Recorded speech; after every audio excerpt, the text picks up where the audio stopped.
Jadi saya sampaikan satu saja dulu, karena sebetulnya ada sampai dengan 7 rumus mendapatkan kebahagiaan dunia dan mendapatkan kebahagiaan akhirat. Jadi yang pertama saya berikan satu dulu di antara 7 ini. Satu, tolong jaga sholat kita. Siap insya Allah?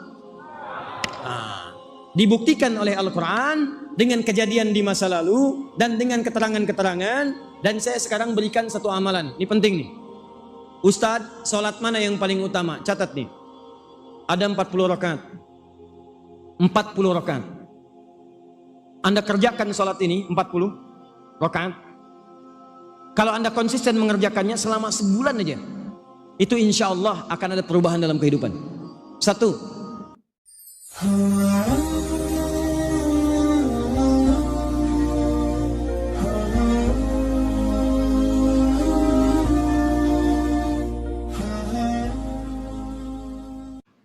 Pertama, kata Allah, orang yang bahagia itu orang yang bisa masuk.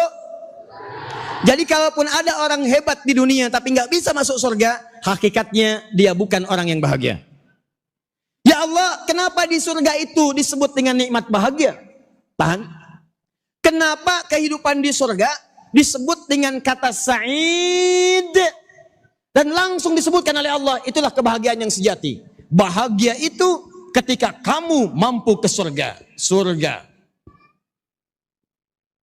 Tahan. Dijelaskan oleh Allah, disampaikan di banyak ayat. Hei, kenapa saya sebut surga itu hidupnya bahagia dibandingkan dengan dunia? Karena satu, kata Allah, kebahagiaan, kenikmatan surga itu sifatnya abadi. Sedangkan dunia sifatnya sementara. Jadi kalau ada orang yang bahagia, merasa bahagia di dunia, maka sifatnya tidak akan berlangsung lama. Contoh, maaf sekali lagi, maaf 2 kali lagi, ya, maaf 3 kali lagi. Ada orang yang pertama kali misalnya lulus dari kuliahnya, saat wisuda dia bahagia. Tapi apakah kebahagiaannya selamanya? Tidak. Lewat 3 hari, 4 hari, 5 hari, 5 tahun, selesai kebahagiaannya. Begitu selesai kemudian persoalannya, maka tuntas hilang kebahagiaannya. Ada orang promosi jabatan naik, diangkat jadi wali kota. Naik lagi sampai jadi gubernur. Naik lagi sampai jadi presiden. Bahagia. Tapi ketika jabatan itu hilang kemudian, ganti dengan orang lain, maka hilang pula rasa kebahagiaannya. Yang paling dahsyat, ada orang punya mobil baru, rumah mewah, kendaraan cukup, semuanya ada, bahagia. Cuman ketika maut datang, habis semuanya. Jadi sifat bahagia itu kata Allah, kalau ingin disebut bahagia, maka dia tidak punya sekat batas untuk bisa menghambat kebahagiaan itu. Semua harus dirasakan bahagia. Pagi, malam bahagia. Siang, petang bahagia semua. Maka tidak ada semua kenikmatan itu kecuali di surga. Saya ulang, tidak ada semua kenikmatan itu terjadi kecuali hanya di surga saja. Karena di surga tidak ada kematian lagi, di surga tidak ada batas lagi. Begitu Anda menginginkan sesuatu, maka itu akan datang selamanya tanpa tidak pernah terputus. Surga. 1, 2, pelan-pelan. Kebahagiaan yang sejati itu adalah kebahagiaan yang didapat dengan sangat mudah. Bahkan kalau bisa nggak perlu usaha.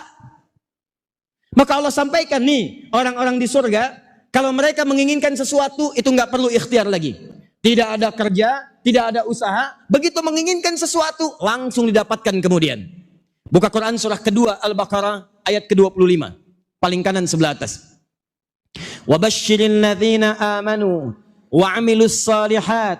Berikan kabar gembira pada orang-orang beriman, yang dengan imannya mampu beramal soleh. Annalahum jannatin tajri min tahtihal anhar. Mereka akan diberikan oleh Allah di akhirat nanti hadiah berupa surga dengan segala keindahannya. Ada sungai-sungai yang mengalir, jenisnya banyak. Sungai madu, sungai susu, sungai yang indah-indah. Yang paling hebat, kullama ruziqu minha rizqan qalu hadzal ladzi ruziqna min qablu. Yang dahsyat, wa utubihi mutasyabiha.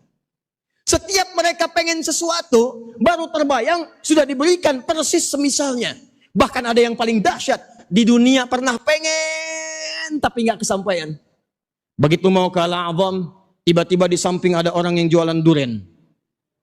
Baunya sampai ke motor yang kita kendarai. Bisanya cuma nengok aja duren. Beli nggak mampu. Begitu sampai ke majlis ilmu di Masjid Al-A'zam, masuk dia, zikir, selesai taklim mau pulang, meninggal. Begitu masuk surga, hal pertama yang dia ingat dalam benaknya adalah, ya Allah, duren Masjid Al-A'zam, duren. Itu begitu dia ingat, duren, wa utubihi mutasyabiha, sering muncul.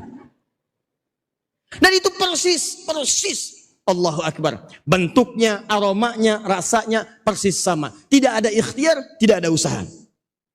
Ya Allah, saat saya sedang ada di Masjid Al-A'zam, haus ya Allah.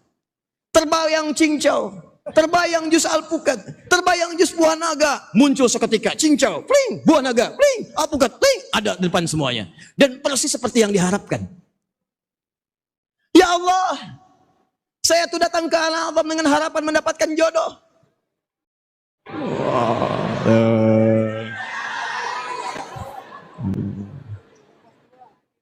Saya mohon ya Allah. Wah, meninggal pada saat itu. Begitu sampai di akhirat, ya Allah, ingat saya jodoh, cuman gak keinget yang mana yang mau kemudian dinikahi. Maka datang bidadari. Yang kata Quran wajahnya seperti mutiara. Gak terbayang. Wah, antum nengok ke kiri jauh. Betul. Karena mala ainun ra'at, gak pernah kelihatan di bumi. Wala udhunun sami'at, gak pernah terdengar kisahnya. Wala khatara ala qalbi bashar. Antum melamun pun sekarang, dilamunkan pun seperti ini sekarang, tidak akan pernah sama. Jadi begitu terfikir Allahu Akbar, bling, bidadari nampak. La haula wala quwata illa billah. Bukan satu, bukan dua, paling sedikit 70. Gak percaya? Nanti kita ke surga insya Allah. Kemudian di sebelah kanan saya berbicara, Ustadz kalau perempuan bagaimana? Maka perempuan akan mendapatkan pangeran-pangeran surga. Amin. Padahal suaminya ada di sini tuh. Luar biasa. Bu, saya tanya nih Bu, Ibu pilih pangeran surga atau pilih suami Ibu? Ayo jujur. Anggap suami nggak ikut hari ini. Saya tanya ulang ya. Ibu pilih pangeran surga apa Ibu pilih suami Ibu? Satu apa dua?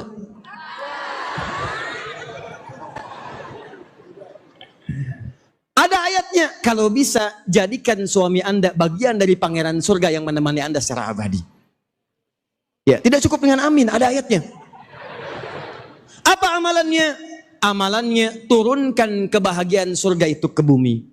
Maka kita akan bertanya kepada Allah, ya Allah, saya pengen ke surga supaya saya hidupnya abadi. Saya pengen bahagia seperti orang-orang masuk surga bahagia. Saya ingin mendapatkan apa yang dijanjikan dalam Al-Quran itu. Ya Allah, saya pengen dapat itu apa yang dijanjikan tadi. Semua kenikmatannya. Bagaimana meraihnya? Maka turunkan semua kenikmatan itu ke bumi. Turunkan semua amalannya ke bumi. Maka Allah sampaikan, kalau ada yang mengerjakan amalan ahli surga itu, bukan sekedar saya akan masukkan dia ke dalam surga. Bahkan kenikmatan surga akan saya cipratkan, akan saya berikan walau tidak sama dengan aslinya. Saya berikan pengantarnya, saya berikan bonusnya. Jadi ada orang tinggal di bumi tapi mendapatkan kemudahan-kemudahan seperti orang yang mendapatkan kemudahan di surga. Bentuknya tidak sama, nikmatnya beda, lebih nikmat di surga, tapi hidupnya di bumi diberikan kebahagiaan oleh Allah seakan-akan pengantar menuju surganya. Kalau saya tanya, apakah kita mau mendapatkan kebahagiaan seperti ahli surga? Mau ke surga? Nah, maka sekarang kita akan turunkan amalannya.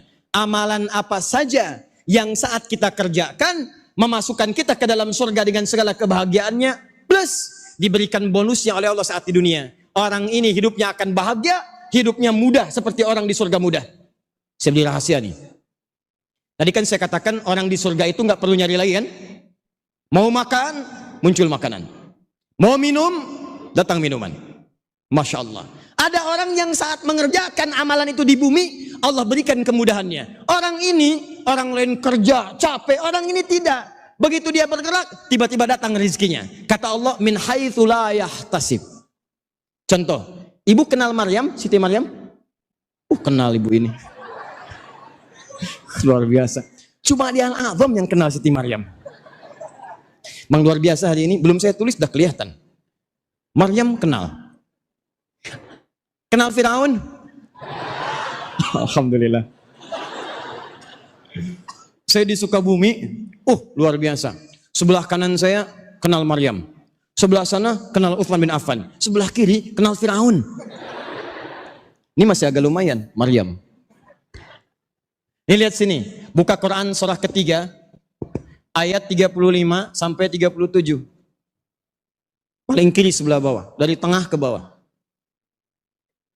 Maryam punya bapak, siapa namanya? Imran. Imran punya istri, siapa namanya?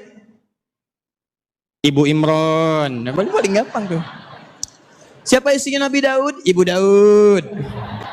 Siapa istri Nabi Sulaiman? Ibu Leman. Siapa istri Nabi Ismail? Ibu Mail. Orang Indonesia tuh. Hannah. Imran punya istri namanya Hannah. Dengan Hannah menikah punya anak namanya Maryam.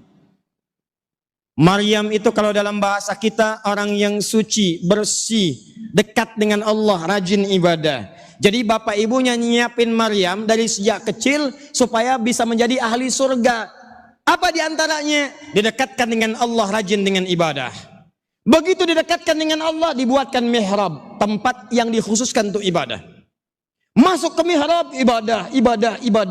Dilatih ibadahnya oleh seorang yang sangat luar biasa. Dekat dengan Allah, ilmunya luas, namanya Zakaria. Zakaria itu pamannya Maryam. Ya, kerabatnya Imran. Imran keturunannya dari nanti nyambungnya ke Ishak. Jadi nanti dari Ishak anaknya Nabi Ibrahim. Masuk nanti lahir dari Sayyidah Sarah Ishak. Ishak turun Yakub. Yakub turun Yusuf. Dari Yusuf nanti ada Musa, ada Daud, ada Sulaiman. Nyambung ke Imran. Dari Imran ke sampingnya ada Zakaria. Turun ke bawah ada Maryam. Ke bawah lagi ada Isa alaihissalam. Nabi Isa ke Nabi Muhammad jaraknya 600 tahun. Sebelah kirinya istrinya dari Sayyidah Hajar. Turun Nabi Ismail alaihissalam. Lahir Nabi Ismail. Dari Nabi Ismail menurunkan Nabi Muhammad sallallahu alaihi wasallam. Muhammad sallallahu alaihi wasallam bin Abdullah bin Abdul Muttalib bin Hashim bin Abdul Manaf bin Qusay bin Murrah bin Kilab bin Ka'ab bin Ghalib bin Fihir bin Malik bin Nadar bin Kinana bin Khuzaimah bin Mudrikah bin Ilyas bin Nizar bin Mudar bin Ma'ad bin Adnan bin Adri bin Muqawwam bin Nahur bin Tarikh bin Ya'rub bin Yasub bin Nabit bin Ismail alaihissalam bin Ibrahim alaihissalam bin Adhar atau bin Nahur bin Abir bin Kinan bin Arfakhshad bin Sam bin Nuh alaihissalam bin Mihlail bin Matushala bin Kinan bin Anwas bin Tis bin Adam alaihissalam. Ulangi.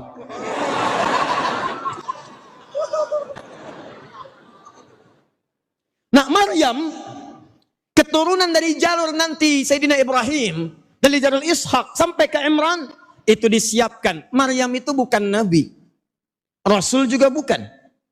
Beliau manusia biasa. Kenapa disiapkan manusia biasa? Untuk menjadi contoh bagi kita. Supaya nanti kita tidak mengelak lagi. Tidak ada orang les. Ya Allah, dia kan nabi. Ya Allah, dia kan rasul. Maka Allah turunkan contoh. Bapaknya bukan nabi, ibunya bukan nabi. Imran bukan nabi, bukan rasul. Istrinya bukan nabi, bukan rasul. Melahirkan anak bukan nabi, bukan rasul. Supaya Allah bisa mengatakan kepada kita, nih, saya kasih contoh langsung. Bukan nabi, bukan rasul. Seperti kamu. Kalau dia bisa, kenapa kamu tidak? Maka Maryam disiapkan mendekat kepada Allah, mengamalkan amalan ahli surga. Belum masuk surga, tiba-tiba apa yang terjadi? Baca ayat 37-nya, paling kiri sebelah bawah. Kullama dakhala 'alaiha Zakariyal mihraba wajada 'indaha rizqa. Setiap kali Nabi Zakaria ingin mengantarkan kebutuhan Maryam, masuk ke mihrab, mau ngasih makanan. Masuk ke mihrab, mau ngasih pakaian. Allahu Akbar. Baru dibuka pintu mihrabnya, akan diantarkan makanan, tiba-tiba makanan sudah ada di dalamnya. Mau ngantar buah-buahan, yang diantarkan apel, di dalam sudah ada apel, ada jeruk, ada anggur dan sebagainya. Kalau musim apel ada apel, hebat. Ini bukan musim apel, ada apel. Ditanya oleh Nabi Zakaria, ya Maryamu anna laki hadza. Maryam, dari mana semua ini? Apa jawab Maryam? Qalat huwa min indillah. Paman, ini semua diberikan oleh Allah Subhanahu wa taala. Innallaha yarzuqu may yasha bighairi hisab. Allah akan memberikan rizki pada siapapun yang dikehendaki tanpa ada batasan. Jadi ada orang yang saat di bumi ini rizkinya oleh Allah diberikan tanpa batas. Orangnya pas butuh ada. Mau berangkat, ada kendaraan. Mau makan, ada makanan. Mau minum, ada minuman. Mau menghapus, ada yang datang ikut menghapus. Misal. Contoh. Jelas? Pertanyaan saya, mau seperti itu? Bahkan, nanti kalau satu waktu kita belajar tentang rizki, di Al-Quran itu ada 8 jenis rizki. Ada yang dicari capek. Ada yang nyarinya sebentar, rizkinya datang. Yang hebat, ada yang belum nyari, rizkinya datang. Yang dahsyat, yang nyari bapaknya, yang dapat anaknya. Ada. Yang luar biasa, yang disiapkan anaknya, yang dapat bapak ibunya. Jadi yang mengerjakan anaknya, tapi yang dapat rizkinya, bapaknya, ibunya, pamannya, temannya, kakeknya, neneknya, gurunya, tetangganya. Mirip kayak orang masuk mobil Kijang tahun 90-an. Ada kakek, ada nenek, ada paman, ada ibu, ada macam-macam. Dan hebatnya bukan cuma di dunia, saat di akhirat dia akan menggandeng bapak ibunya, pasangannya, anak cucunya, semua diparadekan dibawa ke surga. Orang ini di pimpinan masuk surga, disambut oleh para malaikat, mengatakan salamun alaikum bima sabartum. Selamat, Anda bisa masuk surga. Dan surganya bukan surga biasa. Dia akan masuk surga dari semua pintu surga. Nanti ada ayatnya, itu di Quran surah 13, ayat 23 sampai dengan ayat 24. Sekarang balik lagi, apakah siap kita mengamalkan amalan ini? Ingin bahagia di dunia? Ingin masuk surga di akhirat? Baik. Kalau amalan itu diturunkan ke dunia, kita ingin mendapatkan kebahagiaan dunia, maka Allah membedakan kalimatnya antara surga dengan dunia. Surga disebut dengan sa'id. Kalau Anda ingin mendapatkan bagiannya di dunia, maka dirubah kalimatnya oleh Al-Quran dengan nama falahun. Falah. Tahan. Kalau kebahagiaan di surga namanya apa tadi? Sa'id. Kalau di dunia apa? Falah. Tahan sebentar. Kalau kebahagiaan ini sudah kita raih, pegang, genggam. Mau dilepas tidak? Misal, Anda bahagia saat mendapatkan harta. Kalau sudah dapat harta, mau dilepas lagi tidak? Tidak. Anda bahagia saat mendapatkan kedudukan. Kalau sudah dapat, mau dilepas? Tidak. Anda bahagia ketika mendapatkan pasangan. Kalau sudah mendapat, apa mau dilepas? Tidak.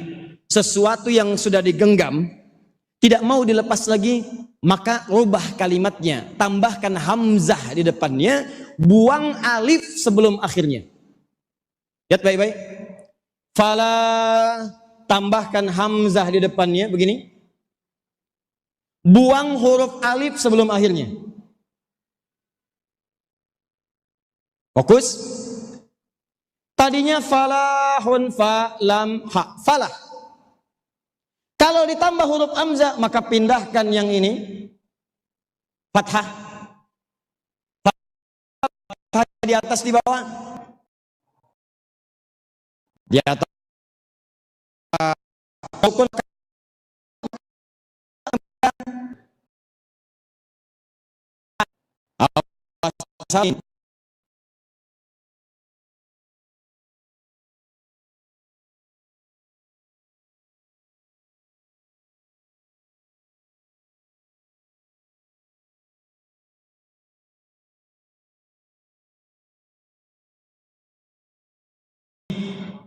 Kata saya ke Garut, begitu nyampe Garut dihidangkan buah.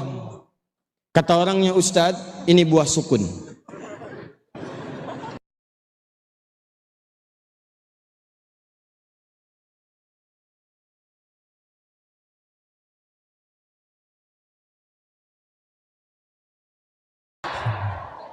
Bisa setiap membahas harokat, ingat aja itu tuh.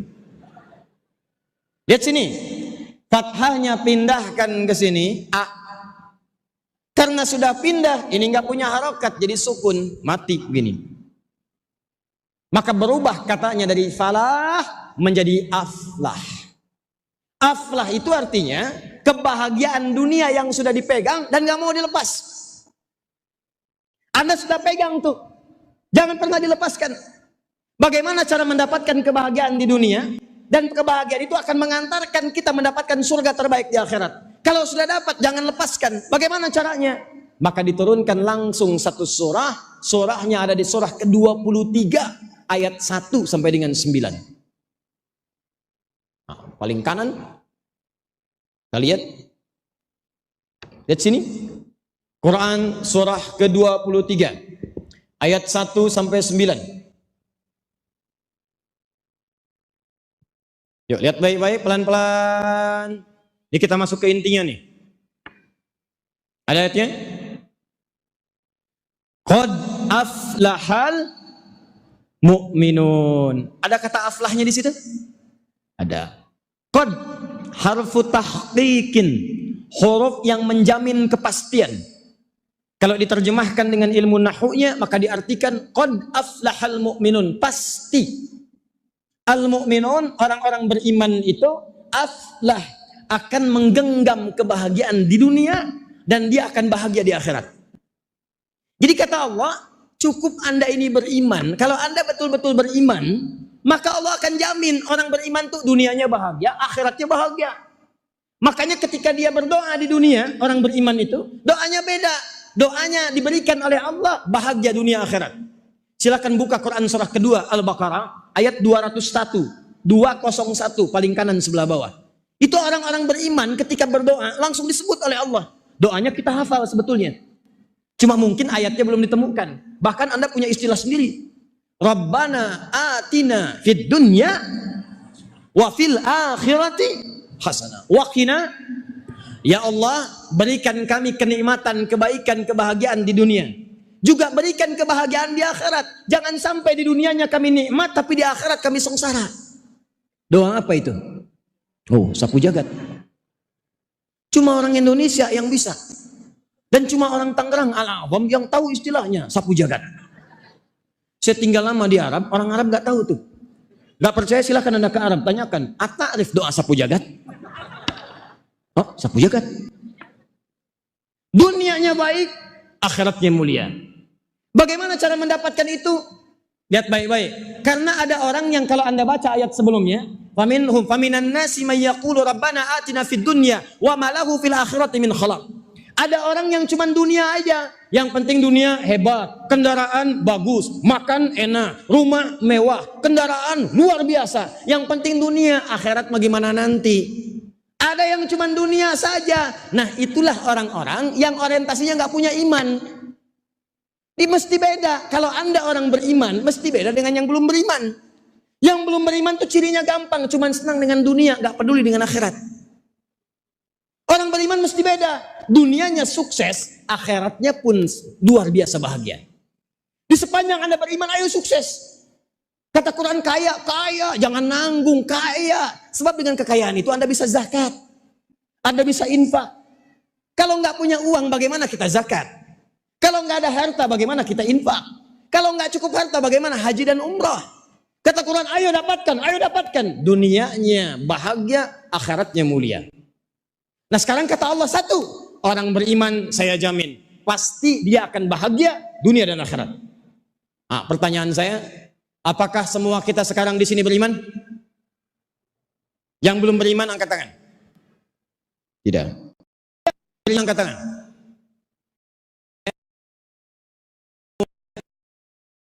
Tahan. Turun. Pas semuanya bahagia. Ayo. Jangan-jangan di kantor Anda hebat, di rumah Anda gelisah.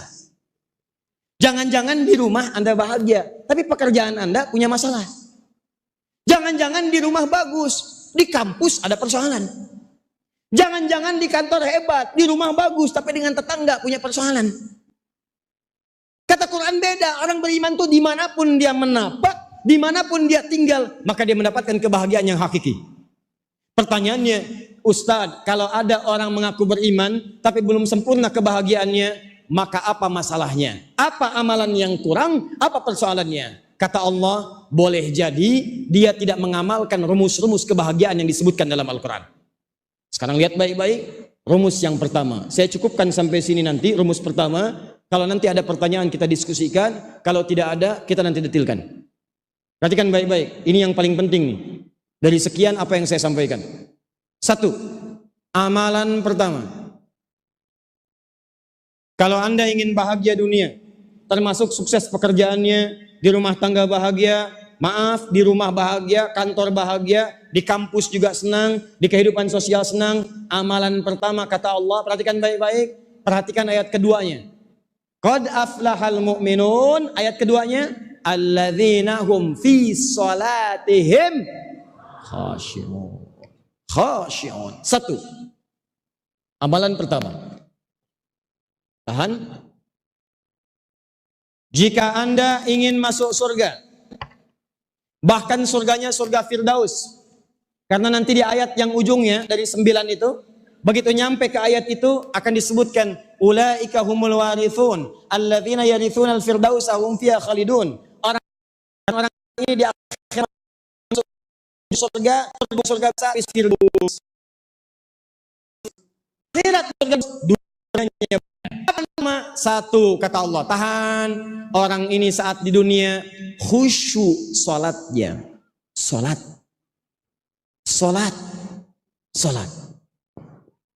Nih. Awas, hati-hati. Fokus. Jadi kalau Anda ingin bahagia dunia dan juga mulia akhirat, maka amalan pertama apa kata Allah? Salat, Pak. Bu, salat. Jadi yang dikejar-kejar itu bukan cuma mohon maaf jabatan, harta. Orang sekarang banyak yang salah. Pengen bahagia banyak mengejar harta. Nih saya kasih tahu ya, rizki kita itu sudah diatur oleh Allah. Anda tinggal bergerak saja, rizki diberikan.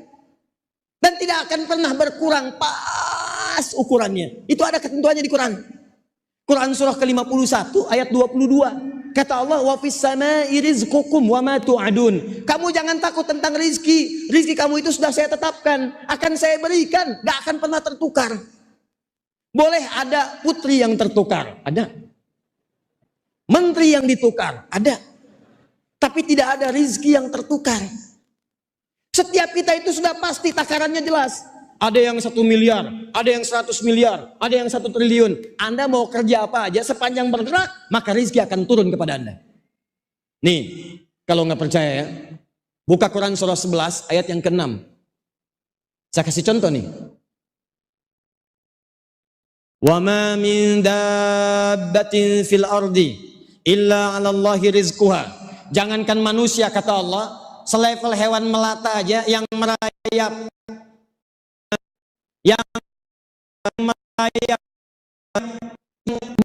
yang bahkan gerakannya lambat, jangankan manusia, hewan melata saja saya telah tetapkan rizkinya. Hewan tidak punya akal, tidak punya takwa, rizkinya ada. Apalagi kalian manusia, jangan takut tentang rizki kata Allah, pasti ada. Ibu tahu cicak? Antum ikhwan tahu cicak? Bagaimana cara berjalannya? Merayap. Di mana merayapnya? Dinding. Nih lihat baik-baik. Cicak merayap di dinding. Apa makanannya? Saya ya. Ada orang lihat akal. Di mana adilnya Allah? Cicak cuman merayap di dinding, tapi makanannya nyamuk bisa terbang. Makanannya punya sayap, yang mau makan nggak punya sayap. Anda bayangkan kalau nyamuknya punya akal dan dia jenius, itu cicak jadi mainan. Cicak.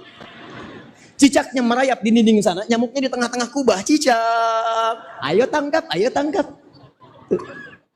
Tapi memang hikmah Allah menjadikan nyamuk tidak punya akal, cicak pun tidak punya akal. Dua-duanya tidak punya takwa. Yang paling hebat, Allah hanya memerintahkan pada cicak, kamu cukup merayap, maka saya akan datangkan nyamuk kepadamu. Lihat kalimatnya, orang tua kita mengajarkan dulu kalimat-kalimat indah dalam lirik. Cicak-cicak di dinding. Diam-diam. Cicak itu cuma menunaikan perintah Allah. Kata Allah, cicak merayap, walaupun cuma diam-diam, maka dia merayap diam-diam. Cicak-cicak di dinding, diam-diam. Datang seekor, perhatikan, bukan cicaknya mendatangi nyamuk, tapi nyamuk yang mendatangi cicak. Kenapa? Karena cicaknya merayap. Kalau cicaknya nggak mau merayap, nyamuknya nggak akan datang. Allah perintahkan pada kamu, siapapun yang datang seekor nyamuk. Bukan cicak yang mendatangi nyamuk, nyamuk mendatangi cicak. Datang seekor nyamuk, lalu apa? Silahkan. Ayo. Oh.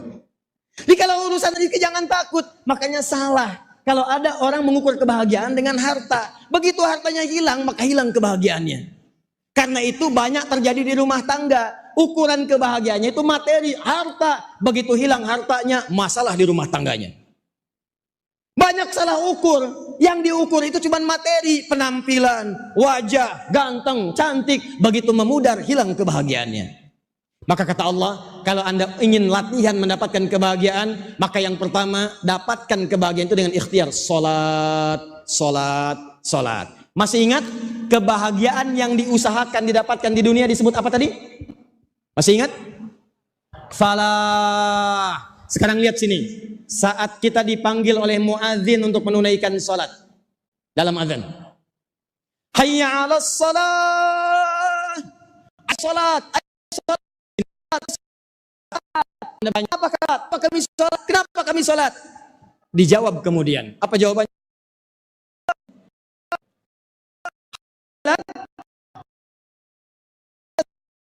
Allah.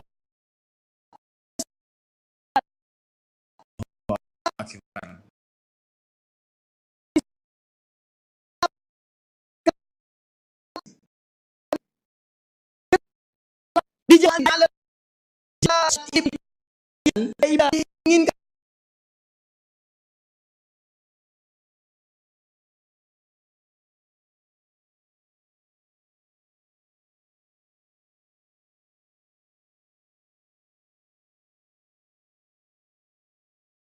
itu, maaf, orang yang tahu kalau Anda diminta sholat itu diajak untuk bahagia, maka demi Allah saya katakan tidak akan pernah ada orang meninggalkan sholat.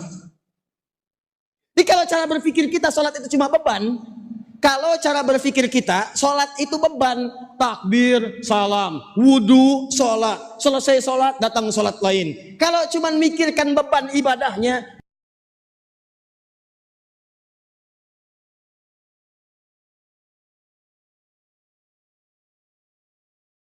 yang berpikir untuk meninggalkan sholat. Makanya kalau sudah akan tiba waktu sholat, lihat baik-baik. Cara berpikirnya ini, alah.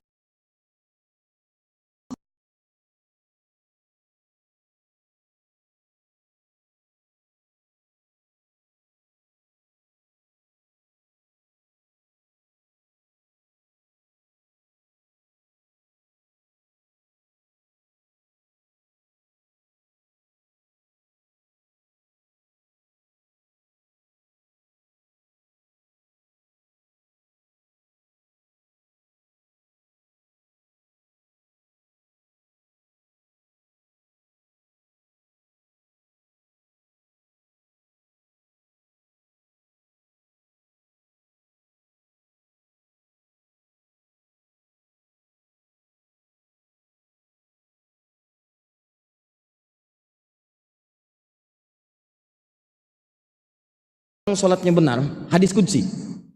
Kemudian saat Al-Fatihah dia baca benar, maka seketika akan dikabulkan apapun yang diminta. Sebentar, buka Quran surah ketiga ayat 38 sampai 39, paling kanan sebelah atas. Quran surah 3 ayat 38 sampai 39. Pelan-pelan. Saya berhenti 10 menit lagi, kemudian kita diskusi ya.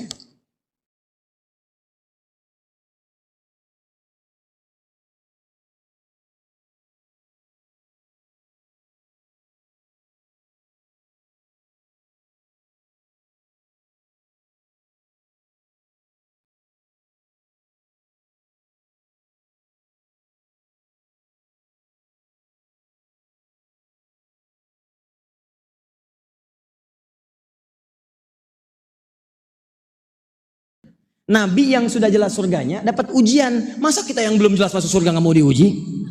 Aneh kan? Ujian Nabi Zakaria itu sudah menikah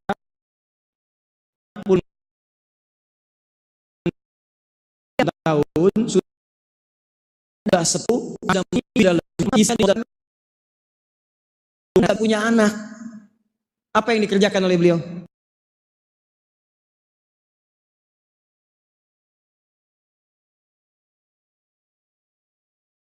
Hanya di zaman Nabi Muhammad, zaman sebelumnya sudah ada. Cuma di zaman Nabi Muhammad lebih sempurna caranya. Gak percaya, cek. Nabi Musa sholat, buka Quran surah ke-20 ayat ke-14. Nabi Musa sholat.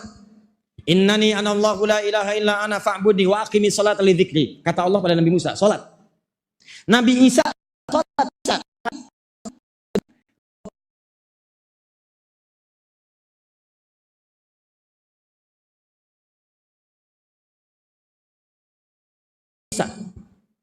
Nabi Ismail sholat, buka Quran surah ke-19 ayat 55, bahkan minta keluarganya sholat. Wa kana ya'muru ahlahu bis sholat. Hei keluargaku, sholat, sholat, sholat, sholat. Anda bayangkan, Nabi, Rasul dekat dengan Allah, dijamin surganya, dijaga dari maksiat, sholat. Ente Nabi bukan, Rasul bukan, imam bukan, makmum kadang-kadang, surga belum jelas, hisab menegangkan, gak mau sholat. Anda siapa Ferguson? Coba lihat lagi. Nah, apa rahasianya? Begitu beliau sholat, dalam sholat minta. Ini sholat belum selesai nih. Dalam berdiri begini Pak. Berdiri. Masih berdiri, minta kepada Allah. Apa permohonannya? Hunalika da'a Zakaria rabbah. Qala rabbi habli min ladunka dzurriyyatan thayyibah innaka sami'ud du'a. Ya Allah, mereka mengatakan aku gak mungkin punya keturunan. Aku gak mungkin punya anak. Bahkan istriku divonis monoposi Allah dan mandul. Maka saya hanya memohon kepadamu yang tidak punya batas. Kalau manusia mengatakan ini ada batasnya, kalau manusia mengatakan ini nggak mungkin sembuh, kalau ada orang mengatakan ini nggak bisa, mustahil, maka ini tanda dari Allah. Tinggalkan pendapat manusia, minta kepada Allah. Apa yang dikerjakan? Sholat. Makanya kalau bapak ibu ada kebutuhan, dipanggil sholat. Dalam sholat itu minta. Kita saat dipanggil sholat itu bukan untuk menyusahkan kita, supaya minta. Anda perlu apa? Begitu minta dalam sholat, apa yang terjadi? Baca ayat 39-nya. Fanadatul malaikatu wa huwa qaimun yusalli fil mihrab. Yusalli sedang sholat fil mihrab, di mihrab. Annallaha yubasyiruka bi Yahya. Tiba-tiba selesai berdoa, sholatnya belum selesai, masih berdiri dalam sholat. Belum tuntas sholatnya, masih berdiri. Turun malaikat menyampaikan, Annallaha yubasyiruka bi Yahya. Allah kasih kabar gembira, Anda akan punya anak, langsung namanya diberikan Allah, Yahya. Yahya itu artinya hidup. Kata Allah, hei, kata manusia kan mustahil. Ada bayi lahir dari rahim seorang perempuan yang monopos dan mandul, bayi yang hidup. Hei, aku tetapkan, tidak ada yang mustahil bagiku. Lahir dan hidup dia, namanya Yahya. Umat Nabi Muhammad, Nabi Zakaria sholat, berdoa dikabulkan. Umat Nabi Muhammad, karena nabinya istimewa, sebelum sholat langsung ditunggu oleh Allah. Mau minta apa dalam sholat? Saya bacakan hadis qudsinya. Ini sahih. Hadisnya sahih. Haddatsana qala Rasulullah sallallahu alaihi wasallam. Perhatikan hadisnya. Qasamtu shalah baini wa baina 'abdi. Saya bagi salat dua bagian. Ada hak saya kata Allah, ada kewajiban saya. Hak saya kewajiban hamba yang salat. Kewajiban saya hak hamba yang salat. Apa itu keduanya? Idza qala al-'abdu, dimulai dengan Al-Fatihah. Jika seorang hamba benar membaca Al-Fatihahnya, dia katakan Alhamdulillahi Rabbil Alamin. Dia baca dengan benar Alhamdulillahi Rabbil Alamin. Qala Allah Azza wa Jalla, dijawab oleh Allah, Hamadani abdi, hambaku sedang memujiku.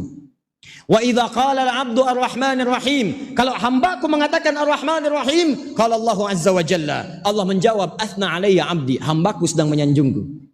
Wa idza qala al-'abdu Malik Yaumiddin, kalau hamba berkata Malik Yaumiddin, qala Allah Azza wa Jalla majjadani abdi, kata Allah hambaku sedang mengagungkanku. Sekarang perhatikan rahasianya.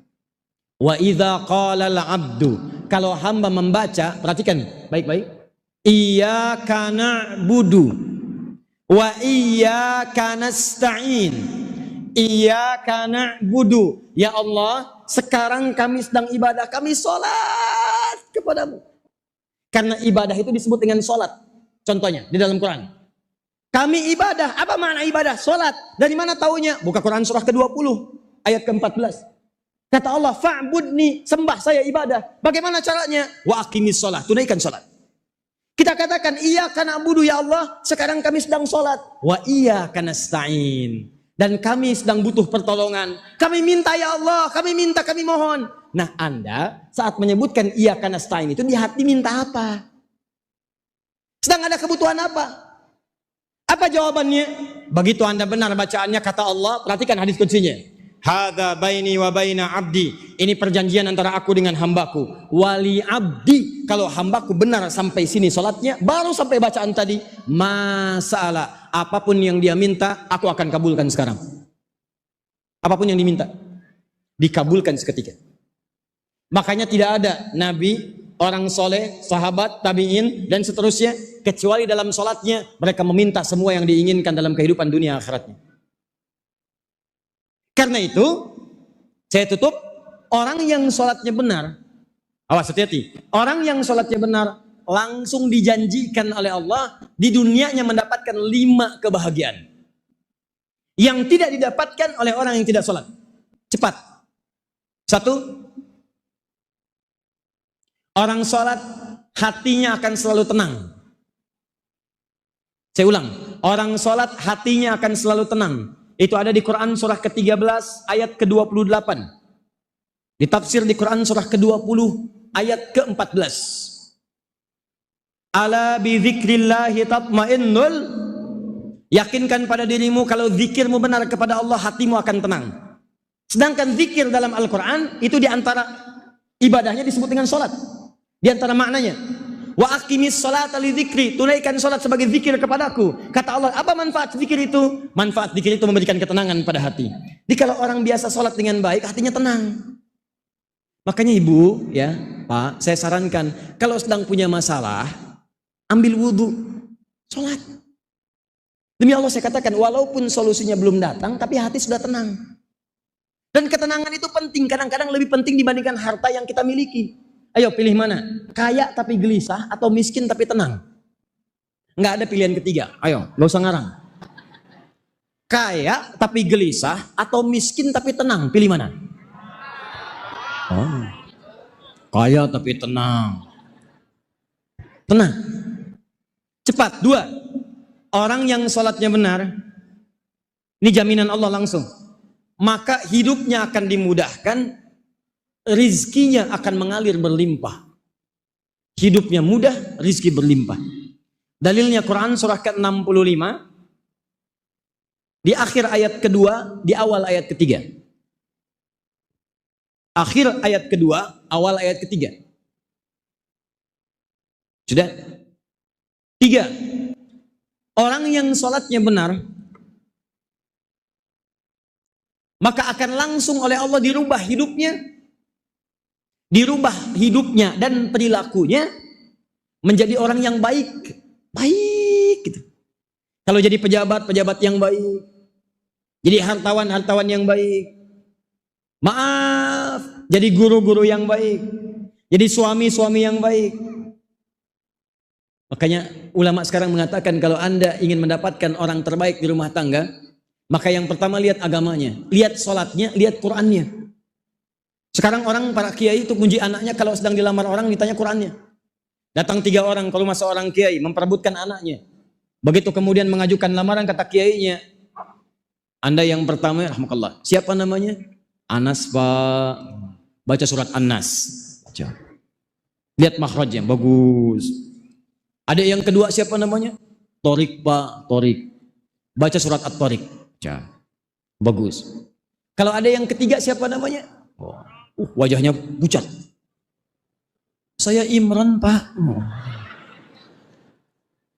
Udah pucat. Pak Kiai udah mau begini tiba-tiba dipotong. Tapi panggilan sehari-hari kulhu Pak. Panggilan sehari-hari kulhu. Cepat ya. Dalilnya Quran surah ke-29 ayat ke-45. Orang yang sholatnya benar pasti jadi orang baik. Orang baik itu kalau dibawa kemana-mana enak hidupnya. Dapat istri yang baik, enak. Anak yang baik, enak. Suami baik, enak. Ayah yang baik, enak. Ibu yang baik, enak. Teman yang baik, enak. Di sumber kebahagiaan diantaranya mendapatkan orang-orang baik di sekitaran kita. Ya. 4. Orang yang sholatnya benar, dijamin oleh Allah semua doanya itu cepat dikabulkan. Sepanjang itu yang dia butuhkan. Semua doanya cepat dikabulkan. Sepanjang itu yang dia butuhkan. Dalilnya Quran surah ketiga ayat 38 sampai 39. 5 terakhir. Orang yang sholatnya benar dijamin oleh Allah semua pekerjaannya akan sukses dan melahirkan kebahagiaan. Di orang ini kalau kerja apapun sepanjang dia kerjaannya benar itu selalu sukses. Silahkan ada cek rahasianya. Kenapa di zaman Nabi amalan pertama yang diajarkan sholat? Bukan zakat, bukan puasa, bukan haji, sholat. Setahun sebelum hijrah semua sahabat Nabi diajarin sholat. Dan silahkan Anda cek, dari 40 orang yang belajar dengan Nabi di fase Mekah, di rumah Arkom bin Abi Arkom, di situ ada calon pengusaha, ada calon birokrat, ada calon diplomat. Demi Allah saya katakan, alumni madrasah Nabi 40 orang, kemanapun mereka melangkah, apapun pekerjaannya, semuanya sukses. Silahkan cek, Imam An-Nawawi menulis bab khusus, kalimat khusus di kitabnya At-Tibyan tentang amalan para sahabat. Utsman bin Affan, orang sukses, hartanya banyak. Abdurrahman bin Auf, Tamim Ad-Dari. Apa amalan utamanya? Kata Imam An-Nawawi, rahasia mereka selalu memaksimalkan sholat. Mereka nggak pernah ketinggalan tahajud. Malam-malam bisa tahajud sampai khatam Al-Quran. Tuh. 5. Nah, maksud saya, sebelum kita akhiri, jika kita tiap hari sholat 5 waktu, tambah amalan sunnah, tidak mendapatkan satu dari yang 5 ini. Kalau orang nggak sholat nggak dapat, biarin aja karena nggak sholat. Tapi kalau ada orang sholat nggak dapat, dia sholat tapi masih berbuat yang tidak baik. Dia sholat misalnya tapi masih sering gelisah. Dia sholat tapi tidak bahagia. Dia sholat tapi tidak sukses. Dia sholat tapi doa tidak dikabulkan. Maka apa yang salah? Ini yang kita koreksi. Jangan-jangan kata Allah dalam Al-Quran, orang kalau sholat tidak dapat 5 ini, maka masalahnya satu di antara 2. Satu, orang sholat itu boleh jadi tidak khusyuk dalam sholatnya. Satu, tidak khusyuk dalam sholatnya. Dalilnya Quran surah kedua Al-Baqarah ayat ke-45 sampai 46. Bahkan kata Nabi di riwayat hadis Abu Daud, ya, di Abu Daud, ada orang yang baru takbir aja sudah kelihatan gak khusyuk. Nih Bu, Pak ya, waktu kita takbir dan mengucapkan Allahu Akbar, itu kata Nabi, orang yang tidak khusyuk itu langsung gampang kelihatan, digoda oleh setan. Kata setan, ingat ini ya, ingat itu ya. Sholat itu saking luar biasanya, Anda baru takbir begini nih, sebelum sholat khusyuk, fokus. Begitu Anda takbir Allahu Akbar, kata Nabi, setan akan membisikkan di kepalanya, ingat ini, ingat itu. Makanya nanti pas sholat asar, kalau nggak percaya, nanti akan terbukti itu. Begitu Anda takbir Allahu Akbar, lisannya Allahu Akbar, di kepalanya motor, WhatsApp belum dibalas, status media sosial belum diupdate, di luar mie tek-tek belum dibeli. Bahkan saya katakan nih, kata-kata saya ini akan muncul dalam sholat nanti. Begitu Anda takbir Allahu Akbar, kata Ustadz Adi, akan ada setan membisikkan, itu setan. Bahkan ada orang di ujung hadisnya, saking tidak khusyuknya, hatta la yash'ural musalli kam raka'atan yusalli, sampai ada orang yang sholat tidak sadar berapa rakaat sedang menunaikan sholatnya. Ada. Satu. Jadi kalau ada orang sholatnya masih demikian, apalagi lupa dengan rakaat sholat, maka orang ini berpotensi sulit mendapatkan satu di antara 5 tadi. 2. Agak cepat, ini penutupnya. Saya mesti mohon maaf ya, maaf ini yang ini. Karena ini mungkin bahasanya halus tapi tajam. Ini langsung dari Al-Quran. Kata Al-Quran, kebanyakan orang nggak dapat yang 5 ini, maaf, karena tidak paham, tidak mengerti apa yang dibaca dan dilakukan dalam sholatnya. Jadi ada orang sholat tapi nggak ngerti bacaan sholat. Ruku nggak ngerti yang dibaca. Sujud nggak paham yang diungkapkan. Ini Anda bagaimana bisa khusyuk kalau nggak paham apa yang dilakukan? Anda kerja tapi nggak tahu yang dikerjakan, kan nggak akan maksimal pekerjaannya. Datang ke kantor mau kerja tapi nggak ngerti pekerjaan, bagaimana bisa kerja? Ini Anda pengen bahagia, kata Allah sholat. Tapi Anda nggak ngerti bacaan sholat, nggak paham, gerakan sholat nggak mengerti. Bagaimana bisa khusus sholatnya kalau kita tidak memahami apa yang diungkapkan? Duduk di antara dua sujud, warzukni, warzukni, warzukni, minta rizki. Habis sholat berdoa lagi, ya Allah mohon berikan saya rizki, berikan saya rizki. Yang tadi apa dalam sholat? Yang tadi warzukni ya Allah. No. Tuh, ini penyakit di dalam ibadah nih.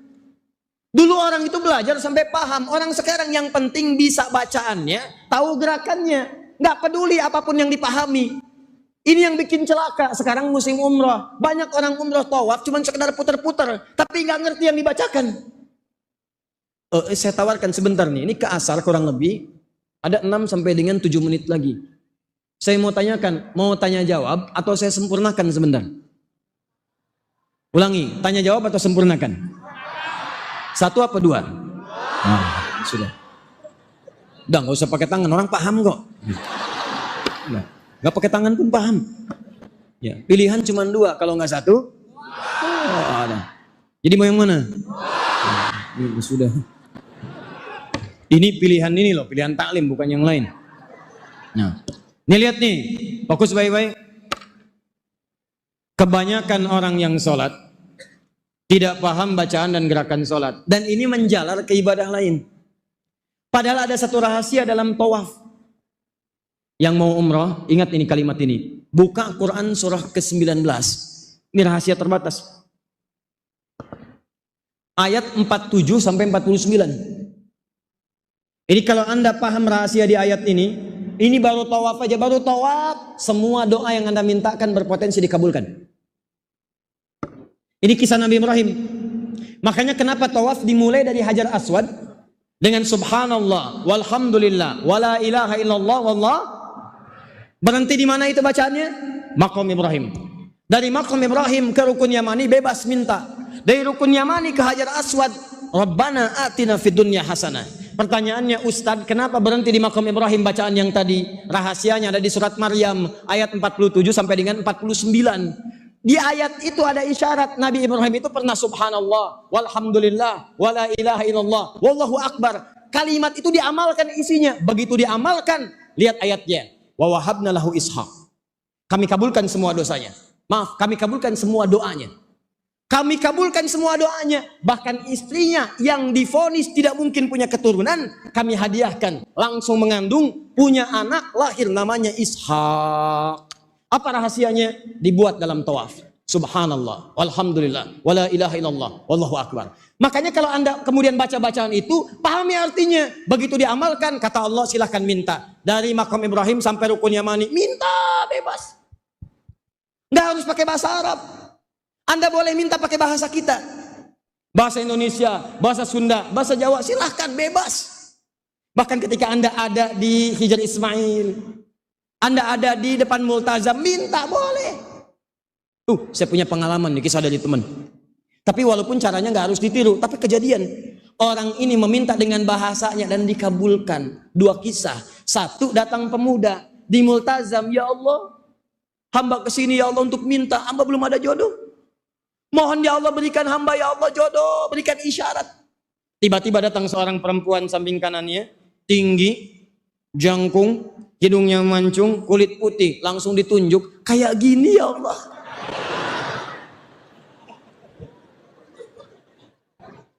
Memang cara dia berdoa agak unik, orang bisa tertawa, tapi saat pulang dari situ nikah dia, Pak.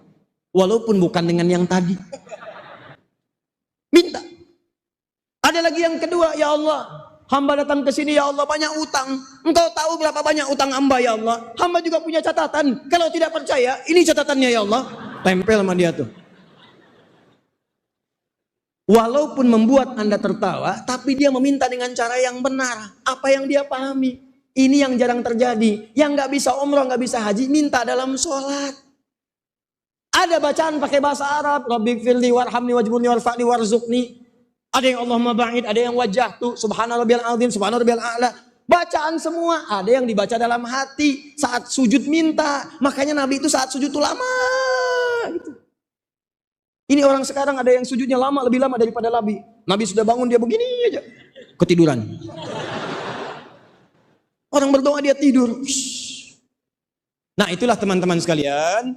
Jadi saya sampaikan satu saja dulu, karena sebetulnya ada sampai dengan 7 rumus mendapatkan kebahagiaan dunia dan mendapatkan kebahagiaan akhirat. Jadi yang pertama saya berikan satu dulu di antara 7 ini. Satu, tolong jaga sholat kita. Siap insya Allah? Dibuktikan oleh Al-Quran dengan kejadian di masa lalu dan dengan keterangan-keterangan. Dan saya sekarang berikan satu amalan. Ini penting nih.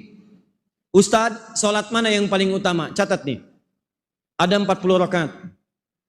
40 rakaat. Anda kerjakan sholat ini 40 rakaat. Kalau Anda konsisten mengerjakannya selama sebulan aja, itu insya Allah akan ada perubahan dalam kehidupan. 1. 17 rakaat sholat fardu. Yuk kita mau berakhir. 17 rakaat sholat fardu. Yang wajib. Rumusnya 2, 4, 4, 3, 4. 2 sholat subuh, 4 sholat zuhur, 4 sholat asar, 3 sholat maghrib, 4 sholat isya. 2, 11 rakaat sholat malam, tahajud. Kita agak cepat. 11 rakaat sholat malam, tahajud. Di tahajud itu standarnya 11. Kalau mau 23 silahkan. Tapi latihan yang standar dulu, 11. Dalilnya Al-Bukhari, nomor hadis 2008. Paling kanan sebelah bawah dari Sayyidah Aisyah. 3 12 rakaat rawatib. 12 rakaat rawatib. Dalilnya At-Tirmidzi nomor hadis 586 dari Ummu Habibah. 12 rakaat itu apa saja Ustaz? 2 rakaat sebelum subuh. 2 rakaat sebelum, 4 rakaat sebelum zuhur. 4 sebelum zuhur. 2 rakaat setelah zuhur. 2 setelah 2 tambah 4 6 tambah 2 8. 2 rakaat setelah maghrib 10. Terakhir 2 rakaat setelah isya. 2 rakaat sebelum subuh, 4 sebelum zuhur, 2 setelah zuhur, 2 setelah maghrib, 2 setelah isya. Jumlahnya 12 rakaat.